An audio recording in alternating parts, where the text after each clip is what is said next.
Assalamualaikum warahmatullahi wabarakatuh. Yang terhormat Ibu Dyoti Aulia Filda Dasya selaku dosen pengampu mata kuliah kurikulum dan pembelajaran beserta teman-teman yang saya banggakan. Pada video kali ini, saya Medlin Tasya Miranti dengan NIM F1081211031 akan membahas tentang kurikulum 5 bidang kompetensi di sekolah dasar. 5 bidang kompetensi apa saja? Yaitu bidang kompetensi IPA, bidang kompetensi IPS, bidang kompetensi Bahasa Indonesia, bidang kompetensi Matematika, dan bidang kompetensi PPKN. Dan yang akan saya bahas yaitu isi dari kurikulum 2013 dan kurikulum Merdeka. Kita akan membahas sedikit perbedaan antara kurikulum 2013 dan kurikulum Merdeka. Yang pertama, kurikulum 2013 dirancang berdasarkan tujuan sistem pendidikan nasional dan standar nasional pendidikan, sedangkan kurikulum Merdeka menambahkan pengembangan profil pelajar Pancasila. Yang kedua, jam pelajaran. Jam pelajaran pada kurikulum 2013 diatur per minggu, sedangkan kurikulum Merdeka menerapkan jam pelajaran per tahun. Yang ketiga, alokasi waktu pembelajaran pada kurikulum Merdeka lebih fleksibel dibanding kurikulum 2013 yang melakukan pembelajaran rutin per minggu dengan mengutamakan kegiatan di kelas. Perbedaan yang terakhir yaitu kurikulum 2013 memiliki 4 aspek penilaian, yaitu aspek pengetahuan, keterampilan, sikap, dan perilaku. Sedangkan kurikulum Merdeka lebih mengutamakan proyek penguatan profil pelajar Pancasila, kegiatan intrakurikuler, dan ekstrakurikuler. Di kurikulum Merdeka terdapat 3 fase penilaian, yaitu fase A, fase B, dan fase C. Fase A umumnya setara dengan kelas 1 dan 2, fase B setara dengan kelas 3 dan 4, dan fase C setara dengan kelas 5 dan 6. Nah, uniknya di kurikulum Merdeka ini, teman-teman, mata pelajaran IPA dan IPS itu digabung menjadi IPAS yang diterima siswa di kelas 3 SD. Baiklah, langsung saja kita masuk ke pembahasan kurikulum di 5 bidang kompetensi di sekolah dasar. Yang pertama, di bidang ilmu pengetahuan alam. Di kurikulum 2013, terdapat 4 kompetensi inti yang harus dikuasai oleh siswa. Yang pertama, menerima dan menjalankan ajaran agama yang dianutnya. Yang kedua, memiliki perilaku jujur, disiplin, tanggung jawab, santun, peduli, dan percaya diri dalam berinteraksi dengan keluarga, teman, dan guru. Yang ketiga, memahami pengetahuan faktual dengan cara mengamati, mendengar, melihat, membaca, dan menanya berdasarkan rasa ingin tahu tentang dirinya, makhluk ciptaan Tuhan dan kegiatannya, dan benda-benda yang dijumpainya di rumah dan di sekolah. Yang terakhir yaitu menyajikan pengetahuan faktual dalam bahasa yang jelas dan logis, dalam karya yang estetis, dalam gerakan yang mencerminkan anak sehat, dan dalam tindakan yang mencerminkan perilaku anak beriman dan berakhlak mulia. Dan untuk KD-nya, silahkan teman-teman baca sendiri di Google Drive yang telah saya cantumkan di deskripsi video, karena ada sangat banyak mulai dari kelas 1 sampai kelas 6. Jika saya jelaskan semua, durasi videonya akan sangat panjang. Jadi langsung saja kita lanjut ke pembahasan isi dari capaian pembelajaran di kurikulum Merdeka. Nah, di kurikulum Merdeka ini terdapat 3 fase capaian pembelajaran. Yang pertama yaitu fase A, umumnya untuk anak kelas 1 dan 2. Di fase ini, umumnya peserta didik bisa mengoptimalkan kemampuan inderanya untuk mengamati, bertanya, mencoba, dan menceritakan pengalaman belajar yang telah diperolehnya terkait peristiwa yang terjadi di lingkungan sekitarnya, baik secara verbal maupun non-verbal, dengan menggunakan berbagai media seperti gambar, simbol, atau karya. Dan di akhir fase ini juga peserta didik diharapkan untuk belajar melakukan proses inquiry, yaitu mengamati dan mengajukan pertanyaan terkait apa yang ada pada dirinya maupun kondisi, fenomena, atau peristiwa sederhana yang terjadi di lingkungan sekitar rumah dan sekolah. Selanjutnya, peserta didik mengusulkan ide atau menawar, melakukan investigasi, penyelidikan, percobaan, mengomunikasikan, menyimpulkan, merefleksikan, dan mengaplikasikan pengalaman belajar dari proses inquiry yang sudah dilakukannya. Fase yang selanjutnya yaitu fase B, umumnya untuk anak kelas 3 dan 4. Pada fase ini, peserta didik mengidentifikasi keterkaitan antara pengetahuan-pengetahuan yang baru saja diperoleh, serta mencari tahu bagaimana konsep-konsep ilmu pengetahuan alam dan sosial berkaitan satu sama lain yang ada di lingkungan sekitar dalam kehidupannya sehari-hari. Penguasaan peserta didik terhadap materi yang sedang dipelajari ditunjukkan dengan menyelesaikan tantangan yang dihadapi dalam kehidupan sehari-hari. Selanjutnya, peserta didik mengusulkan ide atau menalar, melakukan investigasi atau penyelidikan, percobaan, mengomunikasikan, menyimpulkan, merefleksikan, mengaplikasikan, dan melakukan tindak lanjut dari proses inquiry yang sudah dilakukannya. Yang terakhir yaitu fase C, yang umumnya untuk anak kelas 5 dan 6. Pada fase C, peserta didik diperkenalkan dengan sistem atau perangkat unsur yang saling terhubung satu sama lain dan berjalan dengan aturan-aturan tertentu untuk menjalankan fungsi tertentu, khususnya berkaitan dengan bagaimana alam dan kehidupan sosial saling berkaitan dalam konteks kebinekaan. Peserta didik melakukan suatu tindakan, mengambil suatu keputusan, atau menyelesaikan permasalahan yang berkaitan dengan kehidupan sehari-hari berdasarkan pemahamannya terhadap materi yang telah dipelajari. Yang selanjutnya yaitu kurikulum di bidang kompetensi matematika.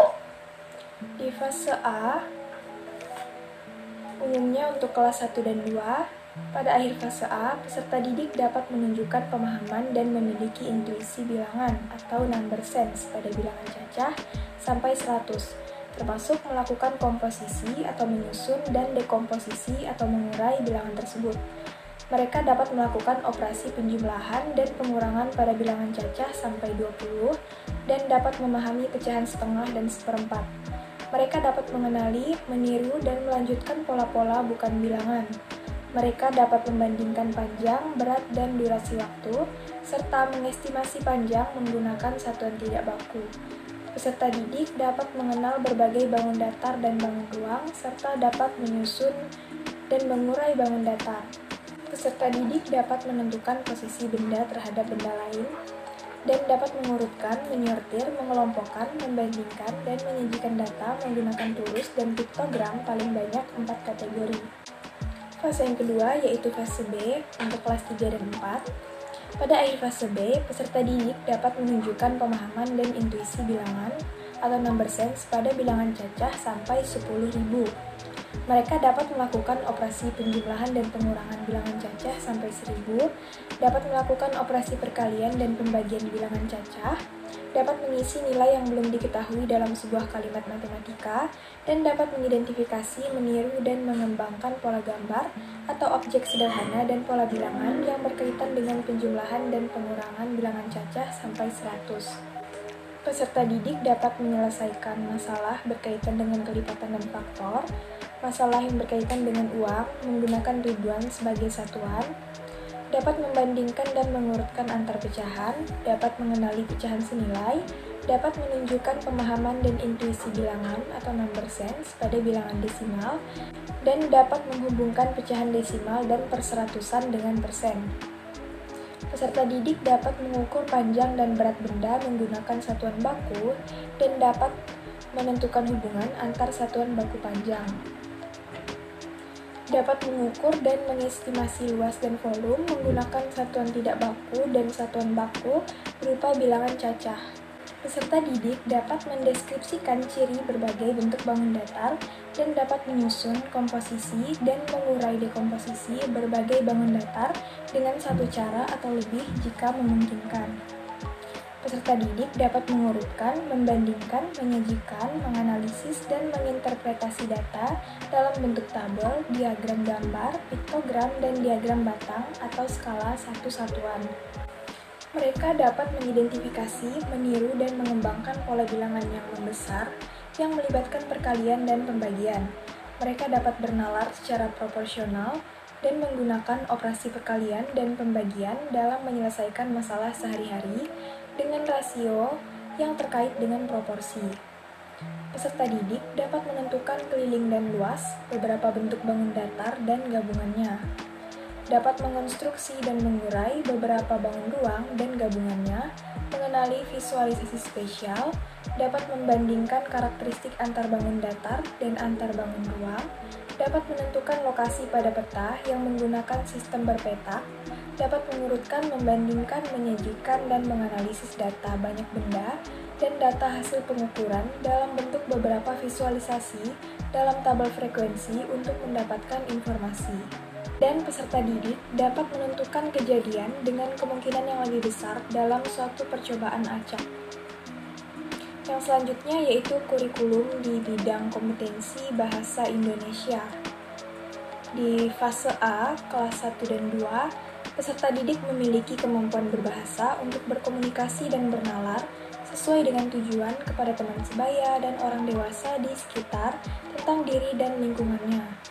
Peserta didik menunjukkan minat serta mampu memahami dan menyampaikan pesan, mengekspresikan perasaan dan gagasan, berpartisipasi dalam percakapan dan diskusi sederhana, dalam interaksi antar pribadi, serta di depan banyak pendengar secara santun.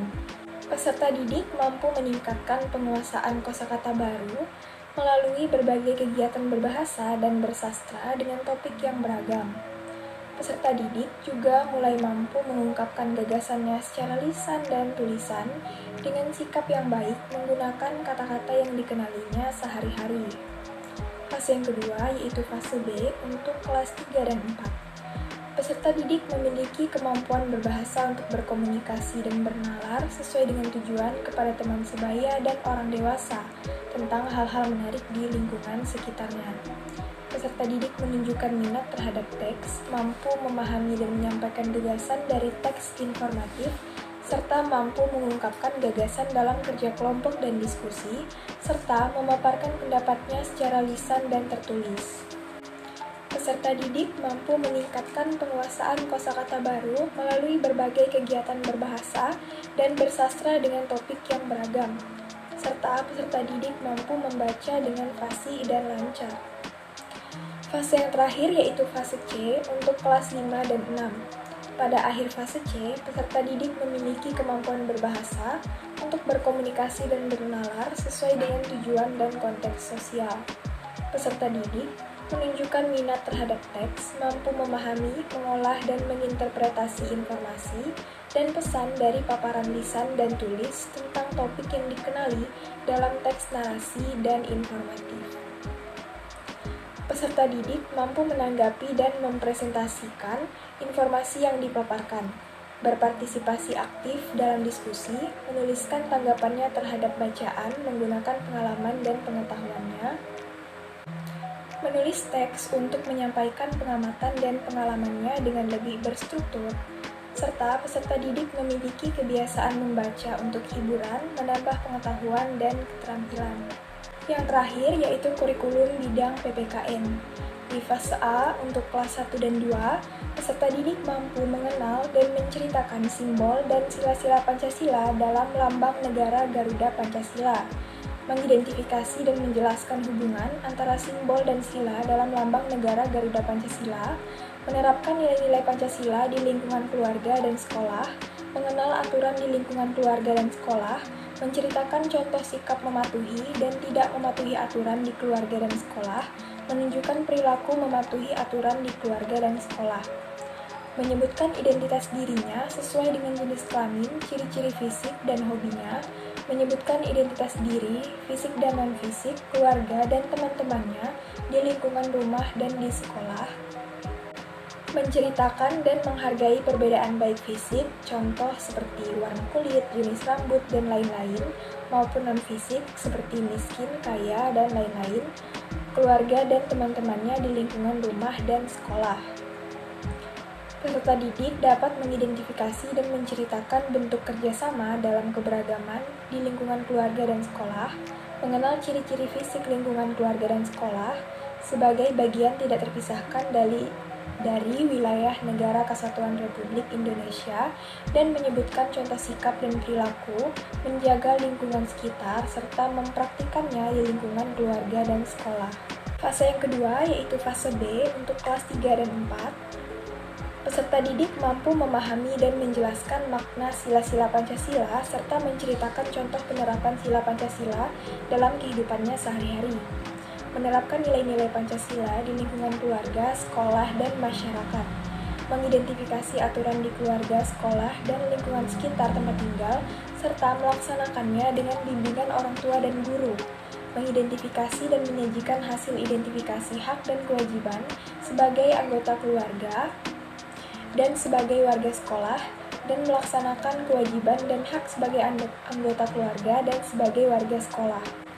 Menjelaskan identitas diri, keluarga, dan teman-temannya sesuai budaya, minat, dan perilakunya, mengenali dan menyebutkan identitas diri, baik fisik maupun non-fisik, orang di lingkungan sekitarnya, menghargai perbedaan karakteristik baik fisik, contoh seperti warna kulit, jenis rambut, dan lain-lain, maupun non-fisik seperti kaya dan miskin, orang di lingkungan sekitar, menghargai kebinekaan suku bangsa, sosial budaya dalam bingkai Bhinneka Tunggal Ika, mengidentifikasi dan menyajikan berbagai bentuk keberagaman suku bangsa, sosial budaya di lingkungan sekitar, memahami lingkungan sekitar, RT, RW, desa, kelurahan, dan kecamatan, sebagai bagian yang tidak terpisahkan dari wilayah NKRI, dan menampilkan sikap kerjasama dalam berbagai bentuk keberagaman suku bangsa, sosial dan budaya di Indonesia yang terikat persatuan dan kesatuan.